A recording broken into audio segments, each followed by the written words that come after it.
ஆன்மீக அன்பர்கள் மற்றும் தோழமைகளுக்கு அன்பான வணக்கம்.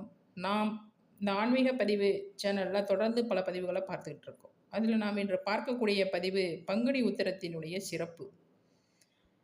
பங்குனி உத்திரம் என்பது இந்த ஆண்டு எப்போ வருகிறது, என்றைக்கு விரதம் கடைபிடிக்கணும், குறிப்பாக இந்த பங்குனி உத்திரத்தினுடைய விரதம் எதுக்கெல்லாம் நமக்கு நன்மையை தருகிறது என்பதனை விரிவாக இந்த பதிவில் பார்க்கலாம் வாங்க. இந்த பங்குனி உத்திரத்திற்கு கல்யாண விரத நாள் என்ற ஒரு பெயரும் உண்டு. ஏன்னா பல தெய்வீக திருமணங்கள் நடைபெற்றது இந்த பங்குனி மாதம் உத்திர நட்சத்திரத்து அன்றுதான். இந்த பங்குனி உத்திரம் அன்றுதான் முருகப்பெருமான் தெய்வானை அம்மாளை திருமணம் செய்து கொண்ட நாள். பல தெய்வங்களுடைய திருமணமும் நடைபெற்றது இந்த பங்குனி மாதத்தில்தான். தமிழ் மாதங்களை நாம் கணக்கு பண்ணி பார்த்தோம் அப்படின்னா மொத்தம் 12 மாதங்கள். அந்த 12 மாதங்களில் 12வது மாதமாக வருவது நமக்கு இந்த பங்குனி மாதம்.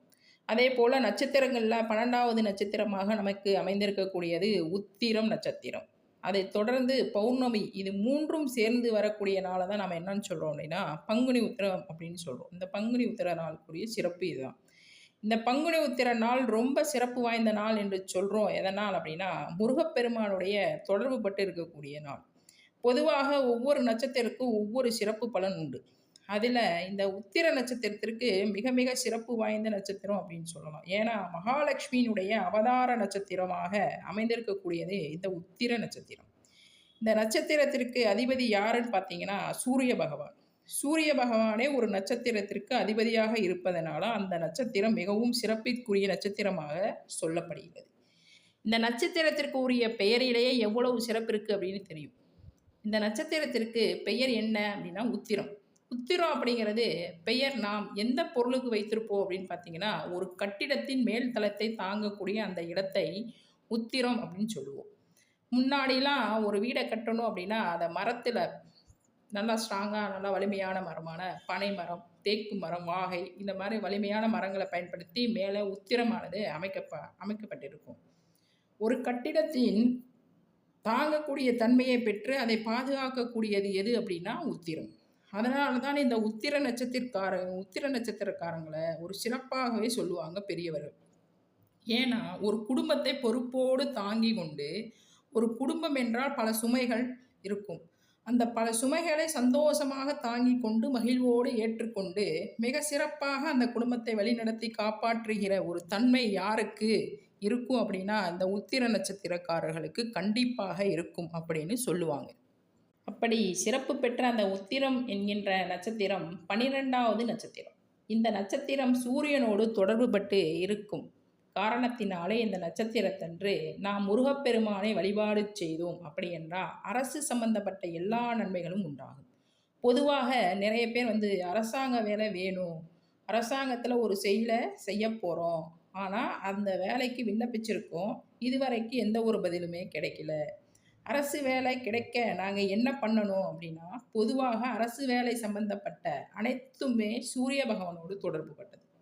அப்பேற்பட்ட சூரிய பகவான் தன்னுடைய நலன்களை முருகப்பெருமானுக்கு சிறப்புக்குரிய இந்த பங்குனி மாத உத்திர நட்சத்திரத்தன்று வழிபடுவோருக்கு மிக சிறப்பாக நல்ல பலன்களை நடத்தி வைப்பார். அதனால்தான் இந்த பங்குனி உத்திரம் மிக மிக சிறப்பு வாய்ந்த ஒரு விரத நாளாக சொல்லப்படுகிறது. குறிப்பாக அரசு சம்பந்தப்பட்ட எவ்வகையான வேலை பார்க்க நம்ம காத்திருக்கோம் அப்படின்னா அந்த நற்பலனை பெற இந்த உரிய நாள் அப்படின்னு பார்த்தீங்கன்னா இந்த பங்குனி உத்திர நாள் தான். ஆக உத்திர நட்சத்திரம் எவ்வளவு சிறப்பு வாய்ந்தது அப்படிங்கிறது அனைவரும் நாம் தெரிந்து கொண்டிருப்போம் அப்படிங்கிறது இப்போ உங்களுக்கு தெரியும். ஒவ்வொரு நட்சத்திரத்திற்கும் ஒவ்வொரு சிறப்பு உண்டு. அந்த ஒவ்வொரு நட்சத்திரத்திற்கும் ஒவ்வொரு குணாதிசயமும் உண்டு. அதில் இந்த சிறப்பிற்குரிய உத்திர நட்சத்திரம் பங்குனியோடும் பௌர்ணமியோடும் கூடுகின்ற நாள் பங்குனி உத்திர நாளாக நாம் கொண்டாடுகிறோம்.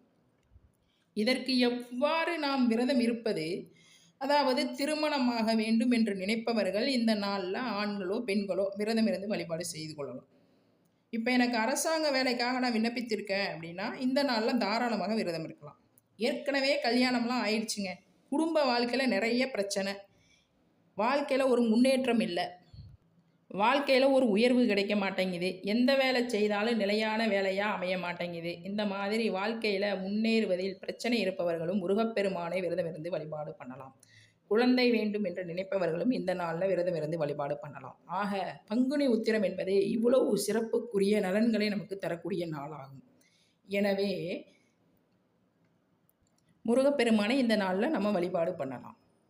எதுவுமே எனக்கு தேவையில்லைங்க, முருகப்பெருமானுடைய கருணையினால் எல்லாமே எனக்கு இருக்குது, நாங்கள் சும்மா முருகப்பெருமானை விரதம் இருந்து வழிபாடு பண்ணலாமா அப்படி என்று கேட்கலாம். எந்த ஒரு எதிர்பார்ப்புமே கடவுள்கிட்ட இல்லாமல் சும்மா முருகப்பெருமானை விரதம் இருந்து வழிபாடு பண்ணலாமா அப்படின்னா விரதம் இருந்து வழிபாடு பண்ணலாம். வீட்டில் விளக்கேற்றி தீப தூப ஆராதனை காட்டி நைவேத்தியம் ஏதாவது பண்ணி வழிபாடு பண்ணலாம். அதையும் பண்ணலாம். அதை செய்யணும் அப்படின்னா நம்மளுடைய தேவைகளுக்காக விரதம் இருக்கக்கூடாது. அப்படின்னா கூட நம்ம பங்குனி உத்திரம் அன்று வீட்டில் முருகப்பெருமானுக்கு ஒரு நெய்வேத்தியம் பண்ணி ஒரு விளக்கு ஏற்றி தீபதூப ஆராதனை மேற்கொள்வது அப்படிங்கிறது நம்ம பெரியவர்கள் நமக்கு சொன்ன ஒரு முறை. இப்போ யார் யார் விரதம் இருக்கணும் அப்படிங்கிறது உங்களுக்கு புரிஞ்சிருக்கும்னு நினைக்கிறேன். இப்போ எப்படி விரதம் இருக்கணும்? பங்குனி உத்திரம் அன்று காலையில் குளித்து விட்டு பக்கத்திலே இருக்கும் முருகன் கோயிலுக்கு போயிட்டு வந்து விரதத்தை ஆரம்பிக்கலாம். கோயிலுக்கு எங்களால் போக முடியல, வீட்டில் ஏகப்பட்ட வேலை இருக்குங்க அப்படின்னா வீட்டில் இருக்க முருகப்பெருமானை வணங்கி விட்டு விரதத்தை ஆரம்பிக்கலாம். விரதம் உடல்நிலை ஆரோக்கியமாக இருக்கிறவங்க விரதம் இருக்கலாம். உடல்நிலை சரியில்லாதவங்க அதற்கு தகுந்த உணவு, எளிய உணவுகளை எடுத்துக்கொண்டு விரதம் கடைபிடிக்கலாம். கர்ப்பமாக இருப்பவர்கள் விரதம் இருப்பதை தவிர்த்து விடுவது மிகவும் நல்லது. வயதானவர்களும் எளிமையான உணவு எடுத்துக்கொண்டு விரதம் இருக்கலாம். இப்போ பெற்றோர்களுக்கு ஒரு சந்தேகம் வரும், என் மகன் மகளுக்காக நாங்கள் விரதம் இருக்கலாமா? தாராளமாக இருக்கலாம். தாய்மார்கள் தங்கள் மகனுக்காக கல்யாணம் நடக்க விரதம் இருந்து பலன் பெறலாம். எல்லாரும் அவங்கவுங்க பிரச்சனைகளுக்கு ஒரு தீர்வு கிடைக்க விரதம் இருந்தாலும் தாய் தந்தையர்களுக்கு ஒரு கூடுதல் விசேஷம் உண்டு.